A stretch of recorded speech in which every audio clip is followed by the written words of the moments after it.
This episode is brought to you by Nespresso and Samra Origins by the Weekend Coffee Collection. Introducing Samra Origins. My collaboration with Nespresso is a connection to my roots, to my mother, Samra. Coffee that hits the right notes. It transports you. Crafted with unique notes and bold, soaring flavors. Experience a taste that moves you. Nespresso and Samra Origins. Discover more at Nespresso.com. This episode is brought to you by Indeed. When your computer breaks, you don't wait for it to magically start working again. You fix the problem. So why wait to hire the people your company desperately needs? Use Indeed's sponsored jobs to hire top talent fast. And even better, you only pay for results. There's no need to wait. Speed up your hiring with a $75 sponsored job credit at Indeed.com/podcast. Terms and conditions apply. More rewards, more savings.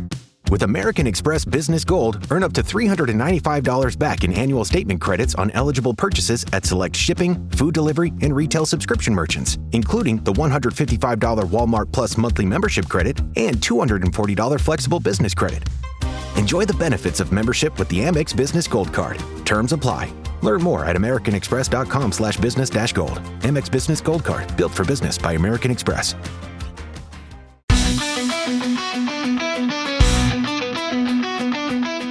You're listening to the Super Rugby Cymru podcast.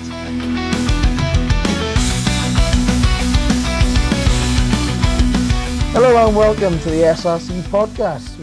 We're one short this week, but joining me is Joe Wilson and John Bookie Harris. How we doing, gents? Yeah, good. Thanks, Rob. Yep.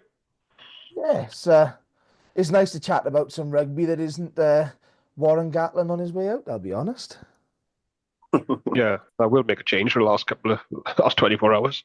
Yeah, and some wins to discuss, which is as any Welsh fan at the moment, it's been a while since you've been able to discuss those. A win. Yeah, what's a win? But John, I'll let you discuss the first one. We'll go back a fortnight to the Super Rugby Cymru Cup round that we had. Aberavon 36, Bridgend 25. For once, back in Aberavon paid off. Yeah, I finally got one right. Little attempt at a match day vlog for anyone who happened to see it. If you did see it, great. Thanks for watching it. I do apologise if I did seem a bit, well, I was going to say nervous, but I was just half cut by the end of it, is the more honest answer. But this was a fantastic game. I'm glad I picked a good one to do that for. Very much a tale of two halves again. There was a massive wind in the first half in Aberavon's favour. The forwards were pretty much on top. The scrum was going well. I think they did have a penalty try from the scrums. I think after 16 minutes they were 17-0 up. It looked like it was all going Aberavon's way. Brad Roderick with a nice couple of tries as well, with one being an interception. So you kind of felt it was just all going Aberavon's way. Second half, then they've come out straight away and scored the last try, which they scored it that quick after half time. I didn't get back from the bar in time with my pint to see it, but I've seen it on the highlights. But there was still a bit of a wind in that second half, and I think and in most games, once when a team's, because I think at that point of the game it was 36-5. So inevitably, Bridgend are going to have their little purple patch then, they did start coming back strongly. They've scored 4 tries in that second half. Some dubious ones, to put it nicely. There was a few odd bounces and directions that ball was going in that it shouldn't. But yeah, they kept playing. And if again for Bridgend, if they had the kicker had his kicking boots on, because they've missed all those tries. They've missed all the conversions for those 4 tries in the second half, which if they've kicked them all, it'd be going into, it's a 1-point game then, with Aberavon kicking off to Bridgend, and who got a real tense finish. So yeah, but if you for a neutral, what a game. It was a fantastic game to watch. Great to see Aberavon get a win. Want to mention Luke Davis again at hooker, just outstanding. Even putting little kicks through, popping up on the wing and putting little kicks through to chase, which scrum half just managed to get in front of him and get it. But Bridgen's still a little bit lacking up front, I feel, because behind they've definitely got it, as shown by scoring 5 tries in this game. But what a great game, some great tries. Good to catch up with some of the Bridgen supporters that I saw down our ground the last time we were down here. I forgot to get a word with them in the end after I mentioned it 2 or 3 times in the vlog. I'll see if I can find some Bridgen fans, and then when I did, I forgot to talk to them. But yeah, a great game and a great win for Aberafan. Yeah, and Joe, I guess this has been a bit of a story of Bridgen's season. They've strung a few wins together and then can't quite keep that momentum going in sort of key matches, I guess. Yeah, and we spoke before Christmas, didn't we, about Bridgen, about whether they'd be able to use the Christmas New Year break to sort of fix that just a few of the game management things that were missing from their game. You feel like Aberafan sort of alluded to the fact that before they went on that break that they were going to use that period to work out where some of those games had gone wrong, and you kind of feel like Bridgen didn't use it the same way, and they definitely didn't start well enough to give themselves an opportunity to sort of win it. But whilst I was impressed with Bridgen's comeback, if you like, in the second half, I kind of feel like Aberafan had taken their foot off the accelerator at that point a little. So I think the scoreline probably flattered Bridgen. And I agree with you. I think that first half, I just felt up front Aberafan, really dismantled them. I thought Aberafan's pack were accurate, really aggressive. They got good return out of the scrum and the set piece. And Bridgen really, probably didn't sort of start to cope with it until it got pretty close to half time. So yeah, just a bit of a slow one for Bridgen. I mean, fair play. They do come out in the second half, and the backs do put away those opportunities. But I just felt, I know Rob just alluded to it, but I was really impressed with the hooker, Luke, and he seemed to just epitomise everything that was going right for Aberafan's pack in that first 50, 60 minutes for me. Yeah, I think for me that's a good sign for Aberafan. Is they've traditionally been really good up front. That's their bread and butter, and they've struggled a bit at the start of the season to sort of nail that right down. So I guess it's for Jason Hyatt's point of view, and especially for the supporters, having the pack come or starting to come really good and sort of hitting the strides at sort of this point of the season is exactly what you want. But going over to the other game in Pool A, and Joe, I'll bounce this one straight back to you. It's Cardiff 31, RGC 34. Obviously, RGC now have won 2 out of 2 to start their campaign off. Cardiff have now lost 2 out of 2. Is that the cup one and done or two and done?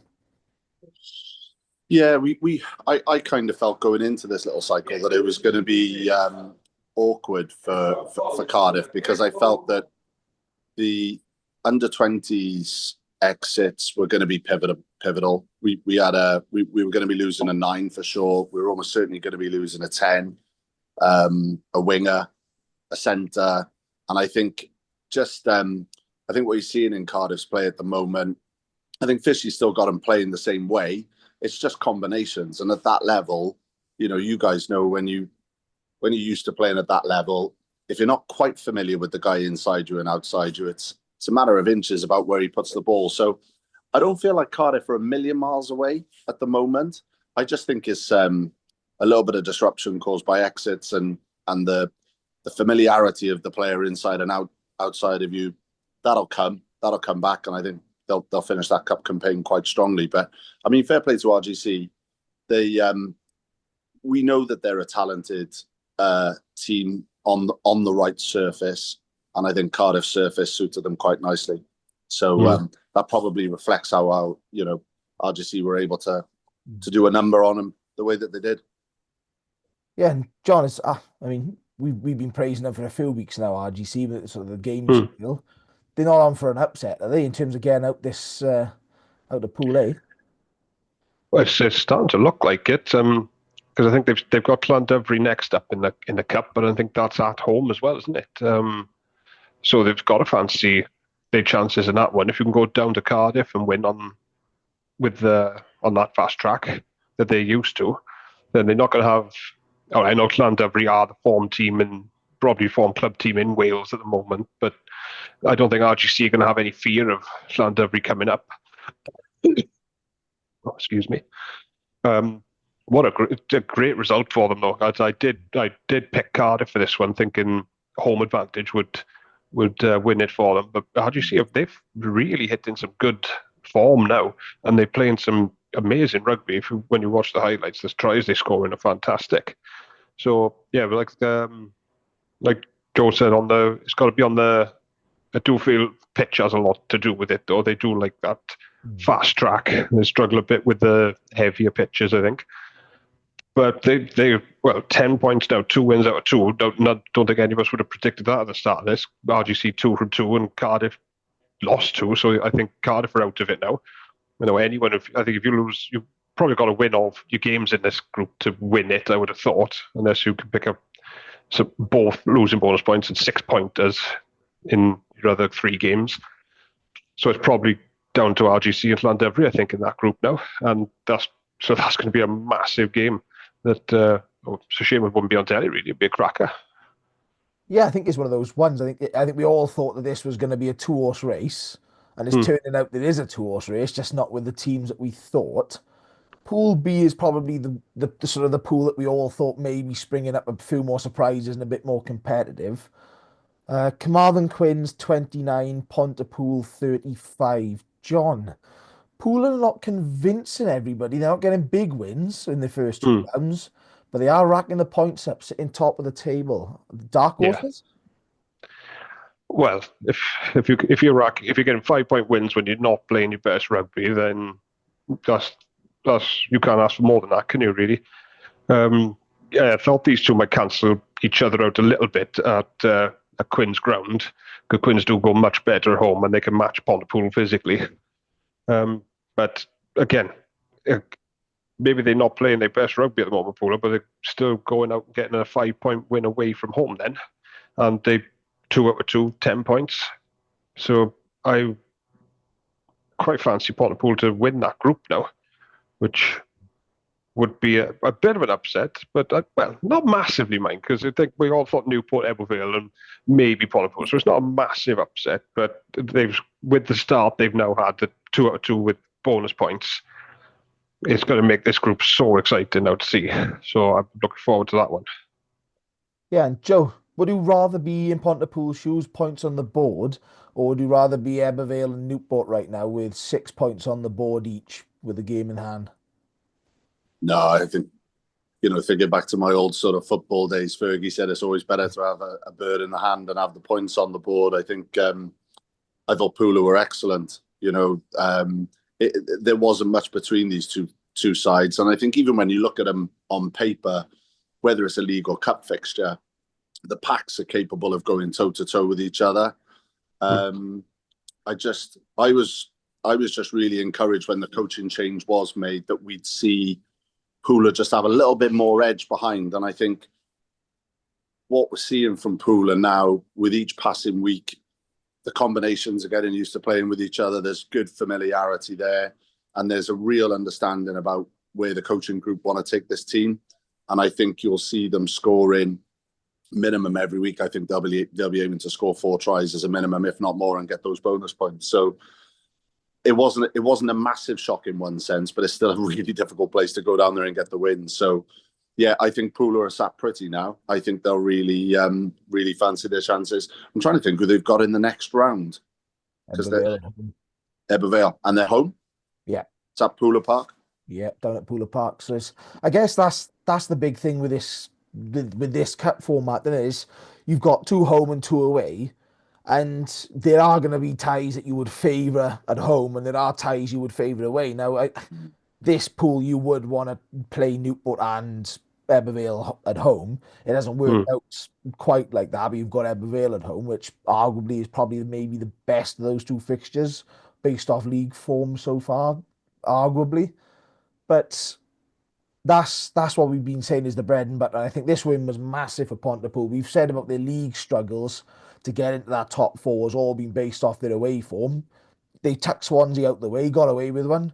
They win on the road. All of a sudden, like you said, you're backing yourself at home as a sort of a playing group and a management group. You've surely got to be backing yourself now and saying, Ebervale's game's going to be ours, boys. We'll win 3 out of 3. And I'll be honest, all of a sudden, you'd be hoping that Ebervale can take a chunk out of Newport, stop them getting the full rack, and that probably would be enough if Pontypool win this round. But Newport 52, Swansea 24, gents. I guess that's probably the result that we probably expected out of this one. John, Swansea, are they a bit disappointed you there after the Pontypool game? Yeah, I think so. When I saw the score from this one, it did surprise me a little bit. I thought Swansea was starting to build some momentum now. Newport, as we said last pod, by their high standards, were having a bit of a dip. So I thought maybe this could be a chance for Swansea to at least get a couple of bonus points out of it, possibly. A nice, maybe keep it a one score under 10 to another close game and maybe even nick it. I was thinking, so I was quite surprised to see that score. If it had been down Newport, well, even then I'm not sure I would have thought it, because Swansea have been playing very well lately with some close losses, a couple of wins. So I think they will be a bit disappointed with that one, because of well, I don't know if they realistically thought they were going to get out of this group, but if they do, you've got to at least win the home games. And so, and the 30-point winning margin for Newport, I didn't expect that personally, and I think Swansea will be quite disappointed. But they have followed it. They have bounced back then with a win this week, as we'll come on to now a bit later on. So I still think they are building from where they were at the start of the season. I think their pack is starting to find its feet a bit. I've noticed they scrum going a bit better against some of these bigger sides that I would have thought would have scrummaged them off the park, which I know other teams have earlier in the league. So the pack's starting to find their foot in, and we know they've got threats in that back line who can. They've been scoring lovely tries all season. So I think they are due a few more wins in this campaign. Not 100% sure where they're coming from yet, but I think they are. I think they might upset a couple of teams before the season's finished. But I think their cup run is over now. Yeah. Joe, is this the start maybe of Newport putting one of those sort of Newport-esque runs together? Is this what their sort of bread and butter now, a bit of knockout sort of rugby, so to speak? Yeah, I think I sensed before Christmas from the coaching group that there was a lot of frustration that they hadn't actually managed to put an all-court game together. And I think they would have gone down there with the form Swansea have shown this year, a little buoyed, and really looking for an opportunity to show exactly what the forwards can do, show the full extent of what the backs can do. And I thought the scoreline reflected exactly that. I think they clicked really well, Newport. And if they can keep that momentum going for the rest of the season, they're going to be very, very difficult to stop. Even for a Llandovery, even for, an Ebervale, even for an all-clicking Cardiff team. They're a handful. They've got everything. They've got a big, big type 5 if they want it. They've got real gas out wide, and they've got good decision makers and good game management. So, yeah, this is potentially the beginning of the wave for Newport. It's something they'll be keen to make sure they keep riding it for as long as possible, let's say. Then let's put the cup to one side. We'll jump to last Friday. We've got back to normal league fixtures. Aberavon 32, Newport 36. A cracking game by all accounts. We'll leave John stew on this one a minute, Joe. Is this the sort of the stuff that we want to see from Newport in terms of, is this their time now to start getting results? And as we just said, Aberavon have been starting to generate a bit of momentum themselves and putting some good performances in, this is the sort of games you want to see, right? Friday nights away from home, tough pack up against them, and they've come away with pretty much a perfect result, I guess. Yeah, I don't think many teams will go down to Aberavon and do what Newport managed to do that night. I think they really clicked, and I feel since Christmas they've kind of just turned the notch up and gone up through the gears slightly. So, you know, if you assume they're sort of purring between a 6 and a 7 before Christmas, they've turned that into a 7 and 8 out of 10, and I just feel like the pack's going well. They had a couple of niggles just before Christmas. They seem to be back. They've still got one or two, but it's not impacting them the same way. And also then when you look at that back line, they're really, really taking advantage of the speed men they've got out wide. They're constantly getting over the gain line, and the kicking game's really strong. So they have got an all-court package. And I think Newport are one of those sides, I think, that can still take it up another level again, you know, before the end of the season. And I think, you know, with my coaching hat on, I think this is what that group will be looking to do as they move through the season towards the tail end. They'll keep trying to ratchet it up, and keep building the performances week in, week out. And you know, it's a squad down there that there's not really a lot of weakness in it. And I kind of feel like if anyone does drop off that level, you know, it's great, isn't it? Because you can just turn around and say, look, you were a 7 out of 10 today. I need 8s now this time of year, and you can put someone else in and they'll plug and play and do it. So yeah, I think Newport are a real issue now for sides going forward. Yeah, I think the one thing that struck me with a lot of it, and this counts for Aberavon as well, was that the style of rugby, everything was high tempo, high accuracy. It was great to see both sides scoring off an inside switch. You know, that's something that is good to see some variation coming in, especially at this level.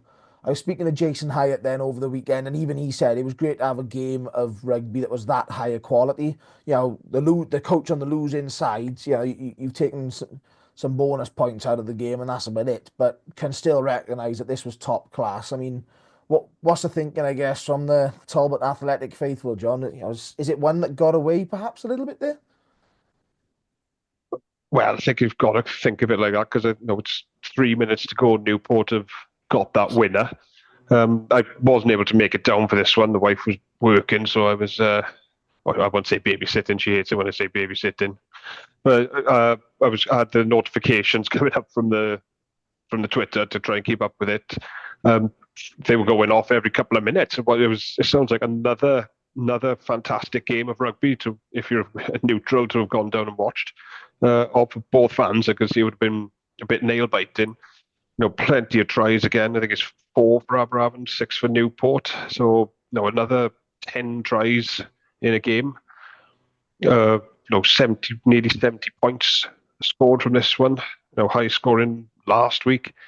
High from the Gen game. Sorry, of course, that 96 pointer up in RGC. So, that's the only thing that's worrying me now. We are starting to concede more points than we were at the start of the season. The defence was very good, but we know Newport are a quality outfit.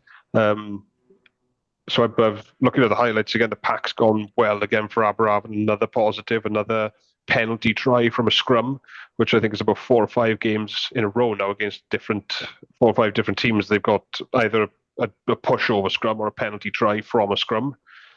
There's a open side, Willem Evans. He's having an outstanding season, and he's getting better and better each week. He's really starting to show some promise.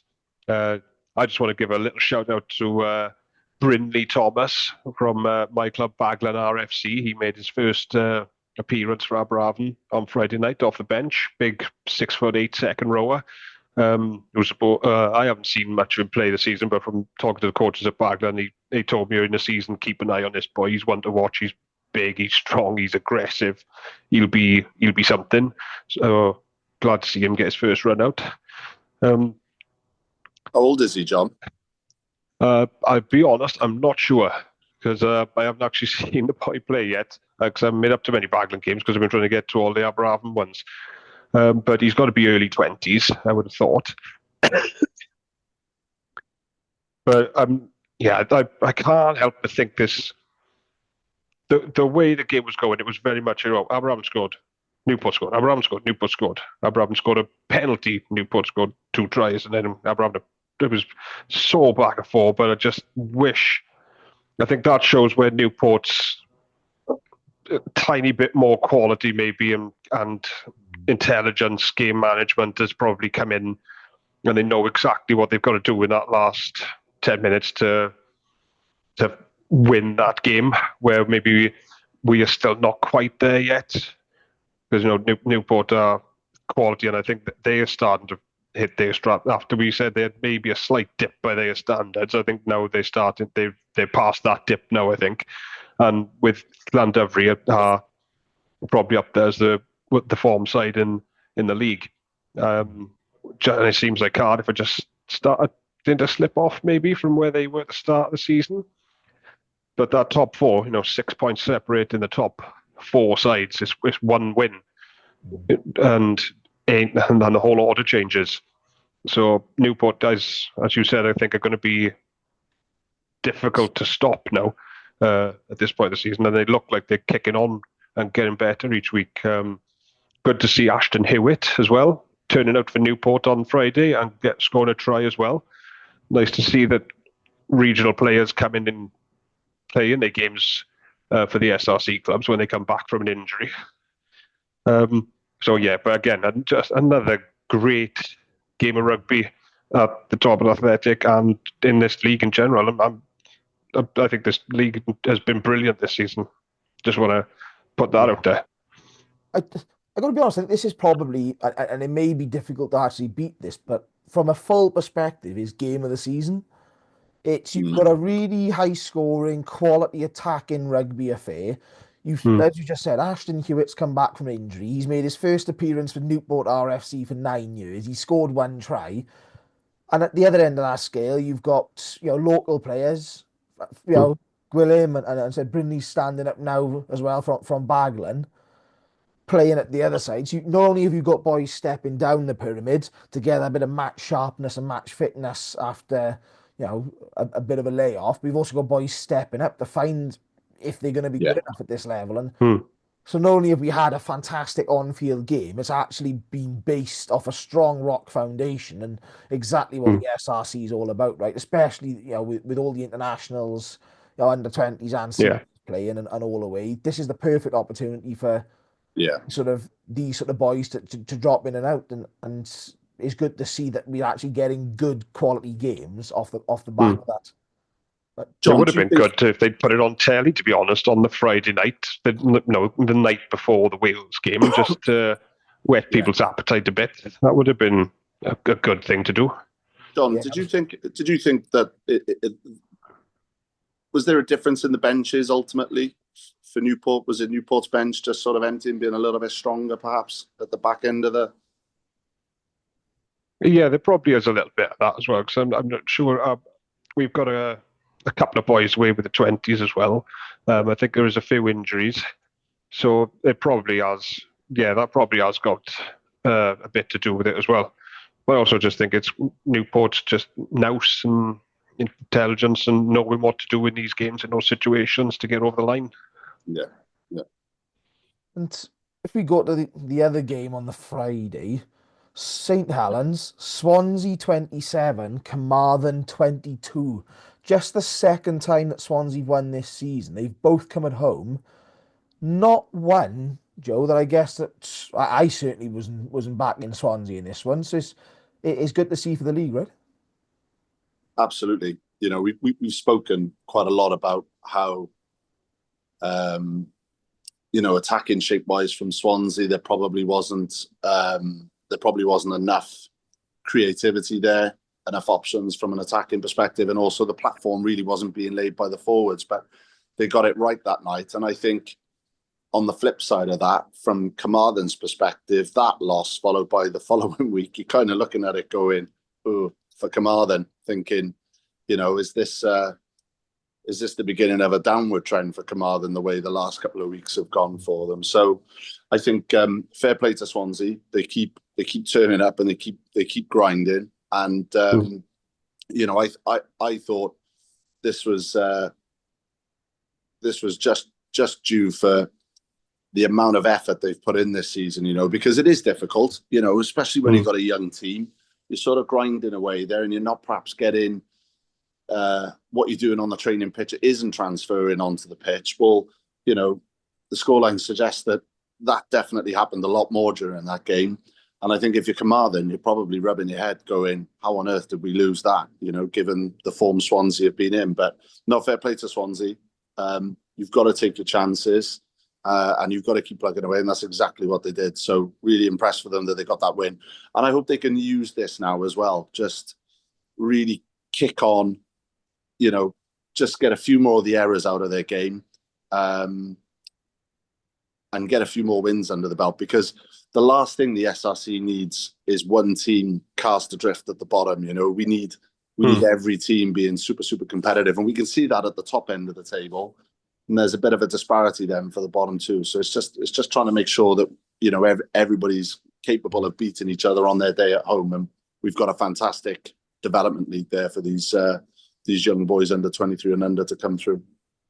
Yeah, I think the one thing that's impressed me about this Swansea performance was the sort of the pack were fronting up to Carmarthen's side that are well experienced up front, that are strong even without a few sort of key components around the back of the scrum and sort of in their sort of back line. But they mixed it up. I mean, Harry Houston tried to win it at the end. It was fabulously finished. You know, it's not an easy finish when he gets that ball and he's beautifully done it in the corner.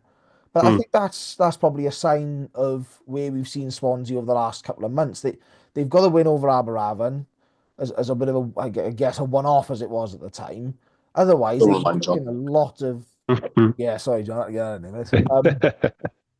But yeah, there's been a lot of good performances, right? You know, the Pontypool game, Telly, the Landbury games. They've been playing injury time up in Pontypool. Yeah, exactly. Is this a sign now, John? Is this where Swansea can kick on maybe now? They've got a bit of confidence. Now they've got that one win and now they've got two. They can maybe kick back and say, right, we'll grab a couple more and at least close the gap. I mean, I guess the aim is get out of that sort of bottom four so you avoid the sort of the repechage before the playoffs. But yeah, this is surely a good thing for them to be able to kick on with a bit of confidence. Well, it can't do them any harm, can it? This is. I'm really glad to see them get a win, and as you said, the way they've done it, from what I saw from the game, the forwards seem to front up really well against which a Carmarthen Quins pack that's always strong and competes with everybody, and the scrum looked very solid, which meant from those scrums then they had a platform to launch a couple of attacks and score from them, because they've been scoring really nice tries all season. So I was really glad to see from those clips that it looked like the forwards were really fronted up to Quins. So this has got to give them confidence now. It looks like there's in the league now, that's 2 of the last 3 they've won. As we said, they should have won up in Pontypool. That took to literally the last kick of the game for them to lose that by a point. And Pontypool supporters even said they got away with that one. So that's why I thought I was a bit disappointed then with the Newport result. I thought they would have followed it up after going to Pontypool. But I think there's more. I don't know how many more. It might only be 1 or 2, but I think there are a couple more wins to come from Swansea this year. And maybe have an eye on next. I know it sounds a bit harsh, a bit early, but maybe have one eye on next year now, right? Maybe should we start getting a couple more youngsters in now with a view to start in next season stronger and faster than we have this year. We've got, they're finding some momentum now. The pack's starting to click. They're scoring lovely tries. So maybe just try and keep these performances going and maybe blood in some more players so that come the start of next season, they'll be starting on a much stronger footing than they've started this season. Yeah, I think that's the balance now, right? Is they're probably out of the cup, especially with a cup. Again, still a couple of tough fixtures to go. they can probably work on a few partnerships. That's what I'd be looking at. I think they've rotated so much this season that's where they've ultimately struggled a bit, is they haven't settled up front. But it's good to see for the wider league that gap is, I say closing. I mean, it's still a very wide gap, but I think, and no disrespect to either of these two teams, but we've seen it with Bargoed when they came up a couple of years back. We've seen it with Neath in recent years. Llanelli, before Oh yeah, remember them? went under.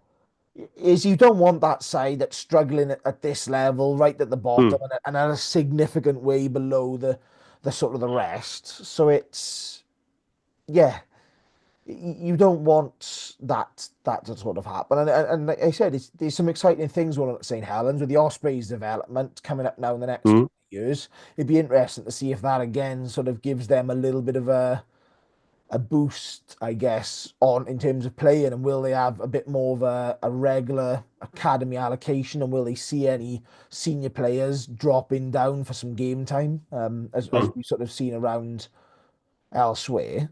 But if we skip past the turgid affair on Saturday afternoon in Rome, we'll skip down to Cardiff Arms Park. Cardiff 34, RGC 26. A bit of a revenge bout, Joe, but probably exactly what Cardiff needed just to get back on the rails, I guess. Yeah, massively so. I think they would have been really, really disappointed with the fixture prior. I think there was probably a few more players parachuted into the squad as well at this point, and obviously, I know I mentioned it earlier, but it's massive knowing after you had the combination changes. It's just massive knowing. I always used to play. I always used to play 12, but I used to play 12 outside the same 10 for about 3-4 seasons.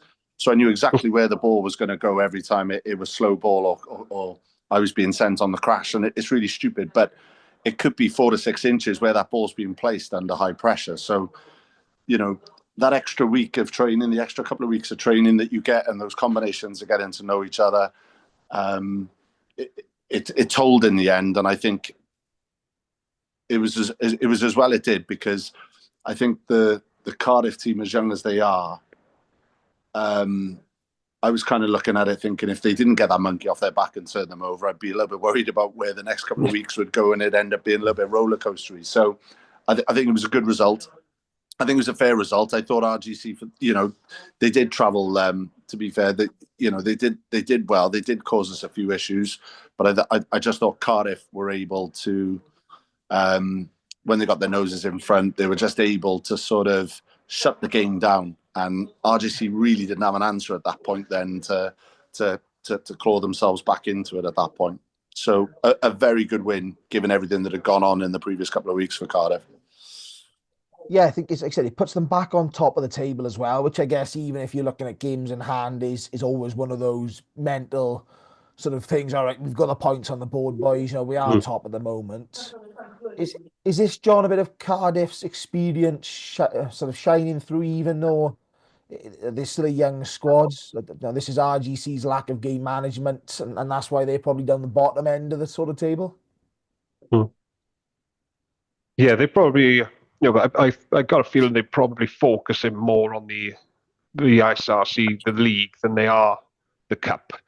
You could probably put a few more inexperienced, maybe not your full strength side out in the cup games if you're Cardiff. Because, well, the funny thing is, there's me saying I thought that Cardiff was starting to tail off a little bit, and yet there they are, top of the league. So that shows the quality. If that's a team that's tailing off and they're on top of everybody, so they'll be chuffed with that. I think after RG, because cup game or not, they still don't want anyone coming down to the Arms Park and turning them over on their ground, because that's a very difficult thing to do. They would be very happy with that. Still a good performance for RGC. It's still come down there. Excuse me again.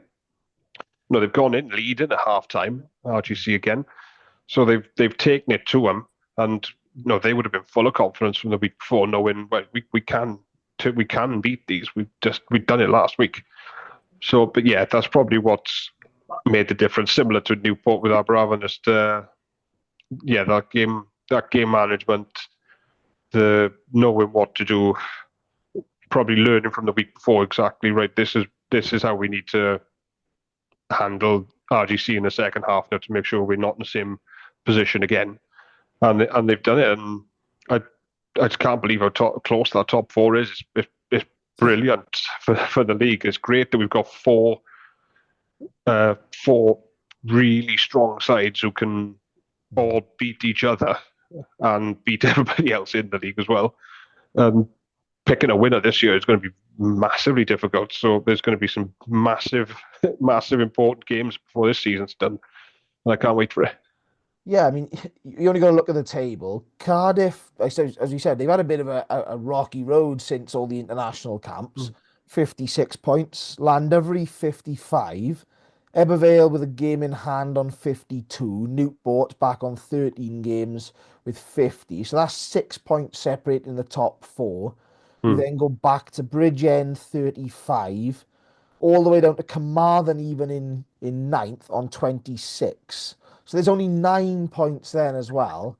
Albeit there are a few disparities between the amount of games played, varies between those sort of next 5 teams, but only 9 points between those sort of teams as well. That's good to see. And I said Swansea then have come up. But Bridgend have only won one more game. Sorry, Bridgend have only won one more game than Carmarthen Quins. They've both lost 9, but that extra game Bridgend have played, they've won. So shows bonus points how important they're going to be as well at the end of the season.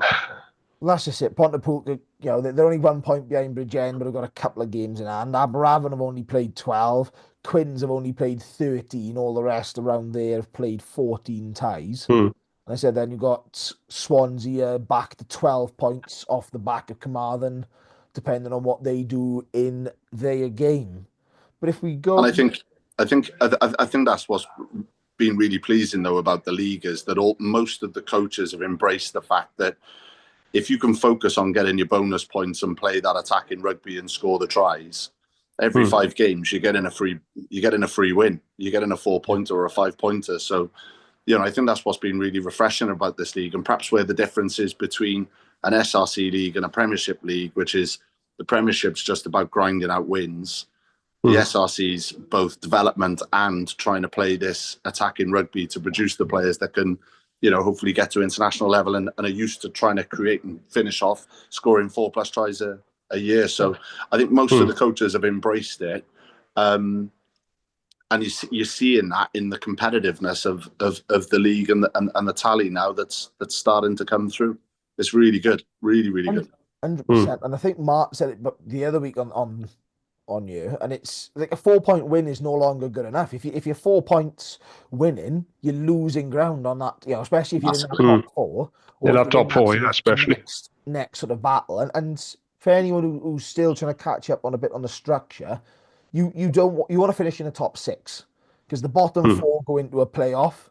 So you want all of a sudden that sort of 5th place to 9th place. That 9 points normally in any other league is, well, it doesn't really matter. None of them are getting top 4, and none of them are finishing bottom. But in this position, everyone's scrapping for that sort of fifth and 6th sort of spots. Obviously, top 4 you get then your home ties.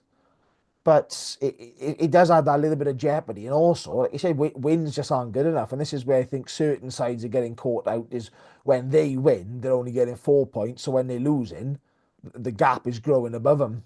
But if we go ahead to this week, we're back to the cup, just to back to the cup things a little bit here. Bridgend versus Cardiff at the Dunraven Brewery Fields. Joe, is this where do we see in this one? It's difficult, isn't it? I think Cardiff, having lost 2 games, it'd be really interesting to see the way they approach it. Do they just take the opportunity to recycle the squad, get some game time for some of the boys? Are they, with one mind on, or having asked the question, are they out? ? So do we give it 110%? I don't really think that's in Cardiff's makeup, and I think they'll want to view this as an opportunity for the combinations to have another week together, playing really well. And I think Bridgend haven't shown enough to really put the fear of God into Cardiff going down there. I said, within the first 2 weeks of the season that I felt Bridgend's sort of weakness potentially was that pack of 8 forwards, which was a little bit underweight and a little bit underpowered. And I think Cardiff will go down there quite confident. They'll probably treat it as another opportunity for all those combinations to get more playtime together. And I think the difference will be the forwards and the bench for Cardiff. So I'm going to go Cardiff win for this one. And I think there won't be much in it. But yeah, that's what my gut's telling me. Yeah, I've gone Cardiff as well. John, are we doing a bit of a clean sweep across the board here? Yeah, unfortunately, I'd love to say I think Bridgend are going to nick this one, but I've been bitten too many times with that one this season, thinking that. So I'm going to go similar to the bookies. We got Bridgend 2-1, Cardiff 4-11. The handicap being +8 for Bridgend to 10-11. And I think the bookies are pretty close for that one. I think, I can see Cardiff using this, as Joe said, as an exercise to maybe rotate the squad a bit, because the league is going to be their focus now, and I think they got a good enough squad that they can afford to do it, and they're still going to try and win when they go down there. Of course, they are. Like I say, they're not going to just send and not care about it. They're still going to want to go out there and win, and I think, I think the strength of the squad is going to be a bit too much for Bridgend. Yeah, I think everyone's going with a similar sort of pattern there. A very tasty tie then in that very pool. It's up in Colwyn Bay. It's RGC versus Llandovery, and as we've sort of alluded to already, does the winner of this take Pool A, John? Oh, you'd think so, wouldn't you? Let me just get back to my book. Well, no, because Aberafon are going to win Pool A, obviously. So this is no, they could be best of the rest if they want to. But no, I think this could, after Cardiff losing their first 2 games, this could well decide that group now. You know what? But I know Drovers, they've got that new pitch down there as well, so they're used to playing on that this season. Yeah. This is a close one. This one, I'd love to see this televised, because I would be really interested to see this one. You've got the form team in the league, and then RGC who have, I think, since Christmas stepped it up another level and are competing with these top 4 sides when they play in them, and beating them as well, as we've seen against Cardiff. So the bookies have got it. Llandovery slight favourites, 5-4 for RGC, 4-7 for Llandovery, a 4-point head start for RGC. So I really don't. I want to say RGC. I really do. So I will. Yeah, RGC for this one. It's going to be very close. Yeah, whoever wins this is going to be 5 points or less, I think, personally. And we're going to see some tries in it as well. So there's going to be bonus points for both of them, and it's going to be a single score. But RGC to nick it.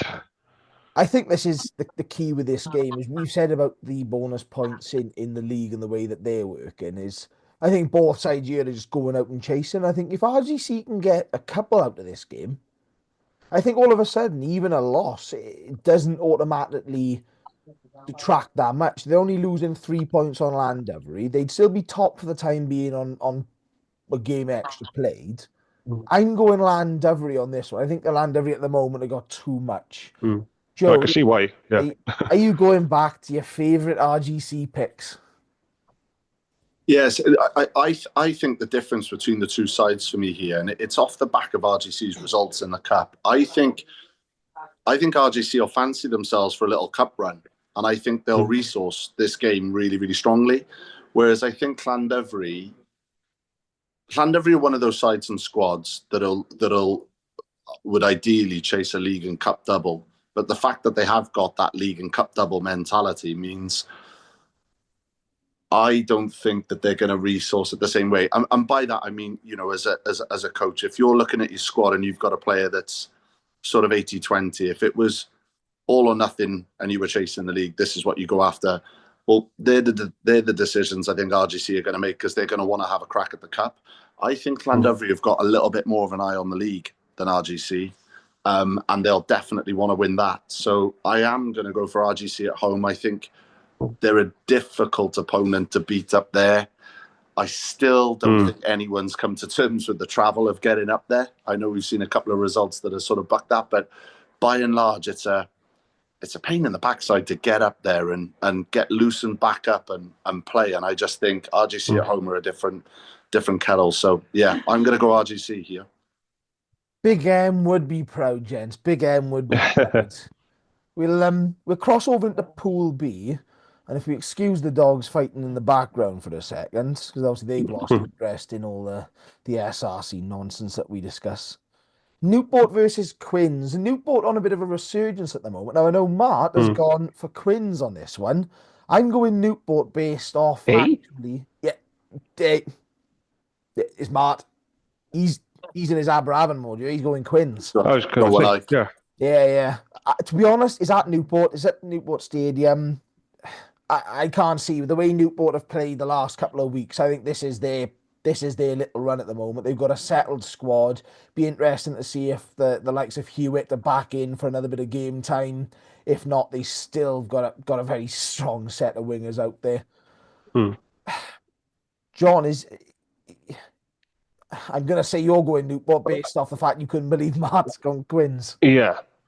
No disrespect to Kamala Quins, but, when what suggests this is going to be anything other than a 6-pointer for Newport?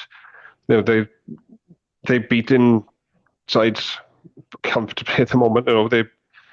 Quins are on a bad run. It's at Newport as well. So and it reflects in the odds. Like Newport are 1-8. Quins are 4-1. 14-point head start for Quins. And I can see it being more than that. Because I just think Newport are playing so good at the moment, and they're getting better week on week as well. Yeah. And Quinn seem to have lost their way a little bit. So I think I can see this being a 6-pointer for Newport personally.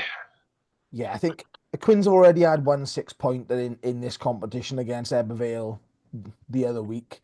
That was a bit of a poor game, but I think you can see they're missing the likes of Titcombe, who's not going to spend much time with them now due to injuries at the Scarlets. Tui Pilot, who's now playing in France. Yori Badham, the under-20s all-star fullback, is, I think it's an ACL or an MCL, something like that, by the sounds. He's going to be done for a little while. Joe, is there any hope here for Carmarthen Quins other than Matt? No, not for me. I think what you've got here is, and I almost alluded to it earlier with Swansea, that winning is a habit mentality. And I just think Newport are really rising. They're cranking up the pressure on the players week in, week out. And then on the flip side of that, you've got a Carmarthen Quins side. You really don't know who's going to turn up at the moment for Quins in terms of players and mentality. So I just kind of feel like they've fallen into a couple of bad habits since Christmas, Carmarthen, and I think they're sort of stuck in this cycle where they're losing the games, they're playing with less confidence. That's breeding probably a low-risk structure of game, and that's yielding less points. So they're just stuck in this negative cycle for me at the moment, and I think Newport are doing the opposite. They're scoring tries, they're full of confidence, and they're playing a higher, riskier brand of rugby. The passes are sticking. So it's Newport for me, and I think it'll be a very high-end 40s, 50-point score for Newport. Yeah, unfortunately, I think you're right there. Quins do, for me, look a little bit lost and definitely a bit down in the dumps and a bit lacking in confidence. Like you said, winning's a habit, so is losing, and unfortunately, Quins are on the latter end of that. On to probably... Well, I guess the RGC Llandovery game is probably the game of the week, I guess, at the moment. But Pontypool versus Ebervale at Pontypool Park. That's up there. This is, it's another one of those clashes. It's the third meeting between the sides this season. Pontypool 1-score game down at Pontypool Park just before Christmas. Then we've 4,000 there for that as well. yeah, there was a good crowd down at Pontypool Park. Then the reverse fixture at the other side of Christmas, we've had around 4,000 up at Ebervale. That was a bit of a blowout, to be honest. Probably not going to be that sort of a game in terms of a scoreline. Where do we see this one, John? We say one apiece. Do Pontypool try and continue their, go 3 out of 3 and probably win the pool if they do it?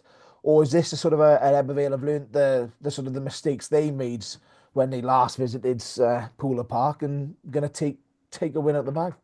Oh, it's a tasty one, isn't it? This is it feels like we've seen it a lot this year, doesn't it? But like I said, I think because they've been so recent, the other games. I do tend to fancy Pontypool anytime they play at home, I'll be honest, no matter who they play. And they're 2 from 2 so far in this pool, and they've got to be thinking to themselves now, right, well, one more win here, and there's a good chance, we've got a cracking chance then of being in the final. There'd be a win away. So Bookie's got Ebervale slight favourites, similar to the RGC, well, exact same prices as the RGC Llandovery game. Pontypool 5-4, Ebervale 4-7, and a 4-point head start for Pontypool. But as good as Ebervale are, I just think being at Pooler Park and the fact that Pontypool, they're not going to get in the top 4 in the league, but they're probably going to be in that top 6, I think, come the end of the season. This is a real good opportunity for them now to have a final in Cardiff, and in a final, anything can happen. And Pontypool have shown they can go toe to toe with anyone on their day. So I think they're going to put a lot into wanting to win this game, because they'll be so they'll be in fingertips then of being in the final. So I'm going to go for Pontypool on this one. I think it's going to be another close one, maybe a score against 5, 6, 7 points. But I just think that home advantage for Pontypool and the fact that they're already 2-2 is what's going to sneak it for them. Do you know what? I think this is the interesting part this year. So I think the final this year now is going to be at the highest placed finalist because of the European Championships that are being played in the stadium. So this is where it gets a bit interesting, I guess, for Pontypool is even if it's not going to be in Cardiff, is it? No, I didn't even know that. Because of all the Champions Cup, unfortunately, falls smack bang, and you've got a lot of gigs then further back in the summer as well. So they've pulled the cup forward slightly from its traditional April date, and it's starting to clash. But can't say I don't do my research. Yeah, this is probably a bit of a change in tactic, I guess. You're going to go up against somebody, RGC or Llandovery, let's say. Now, if they're racking up points on the other side, you need to be taking everything out of these games, right, Joe? So, I mean, Pontypool, they're going to be gunning for this as a win. I mean, Ebervale are already 6 points out of 6 from their first game as well. So this is another one of those, isn't it, where you're going to be saying, well, the 4 points isn't probably going to be enough. Maybe to get you into the final, but then especially for somebody like Pontypool or Ebervale, where there's a large home support if you get it, you've got the financial aspect of that on the side and sort of everything that comes with a home advantage. Surely you've got to be chasing minimum 5 points here and try and put them out of sight for maybe a 6-pointer. I think the thing that stood out to me about this game was, whereas the other game, RGC are probably chasing the cup game, Pooler are probably in a similar position. They're probably looking at their league form thinking this is a great opportunity for a bit of silverware. And with the format of the cup, it's a very good opportunity for them to at least get some gate revenue through the books as well. Ebervale, for me, I think I'll have one eye on the league because they're right there. They're right slap bang in the middle of a title fight.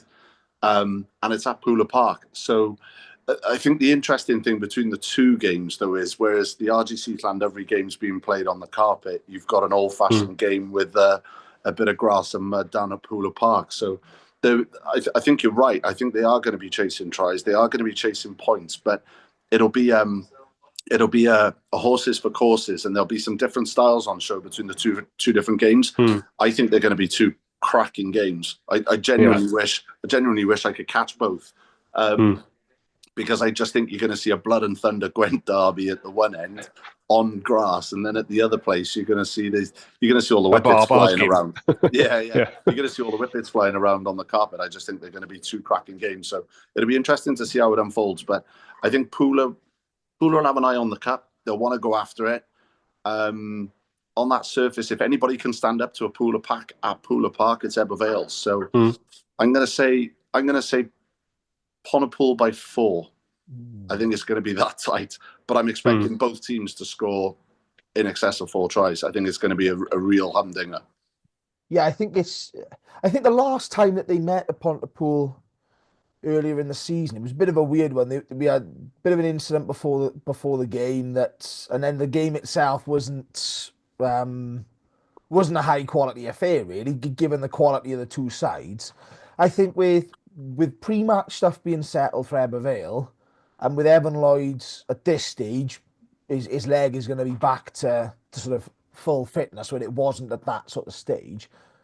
I'm the only one on the pod that's saying it, but I think Ebbw Vale got a bit better game management around these sort of ties at the moment. So I think as long as there's no disruption again before kick-off or with any serious injuries in training or barring all of that, is I think Ebbw Vale are going to do a bit of a job here. But as you say, I think this is going to be one of those, is the first score the vital one, because it's going to be a case of you score a try, we'll score a try, and basically whoever scores last gets the win, because the time is up effectively. It could well be one of those. Just remind me of the timing of the last fixture, because I think Pontypool have changed head coach since then, haven't they? The fixture or did they go into that game? No, I would have been after the coaching change. They was both of the Pontypool games were around the Christmas period, and obviously then you had I'll call it the Boxing Day fixture up at Ebbw Vale. It was the Saturday, the Boxing Day. But you had the week before, so it was literally the Saturday before Christmas and the Saturday after. It's going to be a cracker. It's going to be a real humdinger.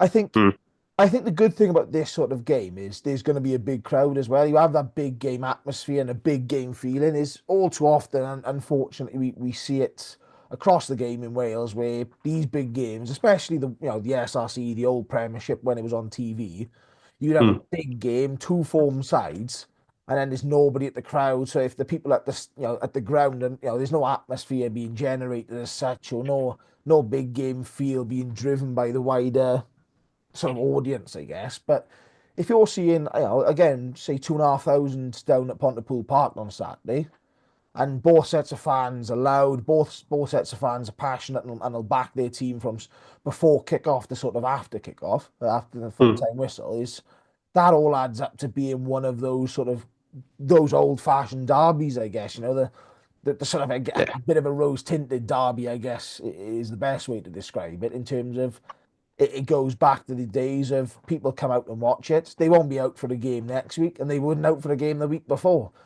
But at the moment, if we can harness some positive energy out of rugby and try and pull a few extra people in, just if it's a one-off game, then certainly aids the SRC as a product. And I think this is a sort of game that is a shame that that the cup isn't being televised until the final, because we do have some humdingers sort of in this sort of one. And I imagine we would have seen Ebbw Vale Pontypool, because I doubt anybody would have seen RGC Llandovery as a bigger contest as it would have been. It probably would have been Cardiff Llandovery in round one would have been on the telly, and then we would have seen it go from there. But yeah, certainly an interesting time, I think, with the cup. And I think because of the bye rounds, it makes it additionally interesting as to whether people can start not resting players, but how they adapt that to themselves tactically, I guess, around winning games.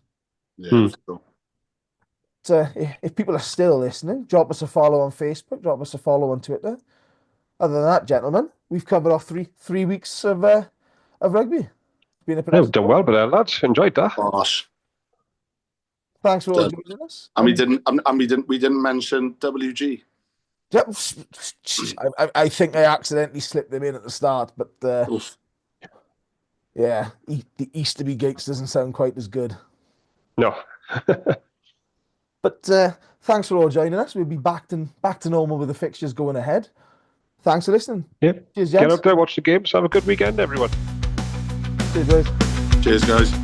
Ta-ra.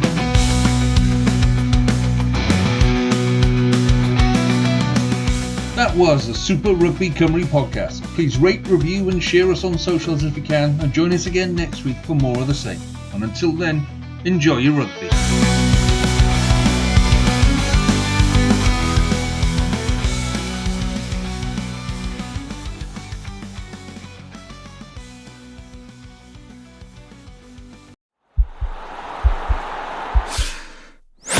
This podcast is part of the Sports Social Podcast Network.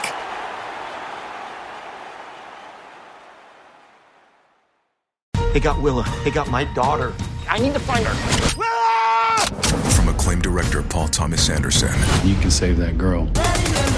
Today, experience what is being called the best movie of the year. This is the end of the line. Not for you. Leonardo DiCaprio, Sean Penn, Benicio del Toro, Tiana Taylor, Chase Infinity. Let's go! Here I come. One battle after another. Now playing only in theaters. Experience it in IMAX. Rated R. Under 17, not admitted without parent. You can't hide.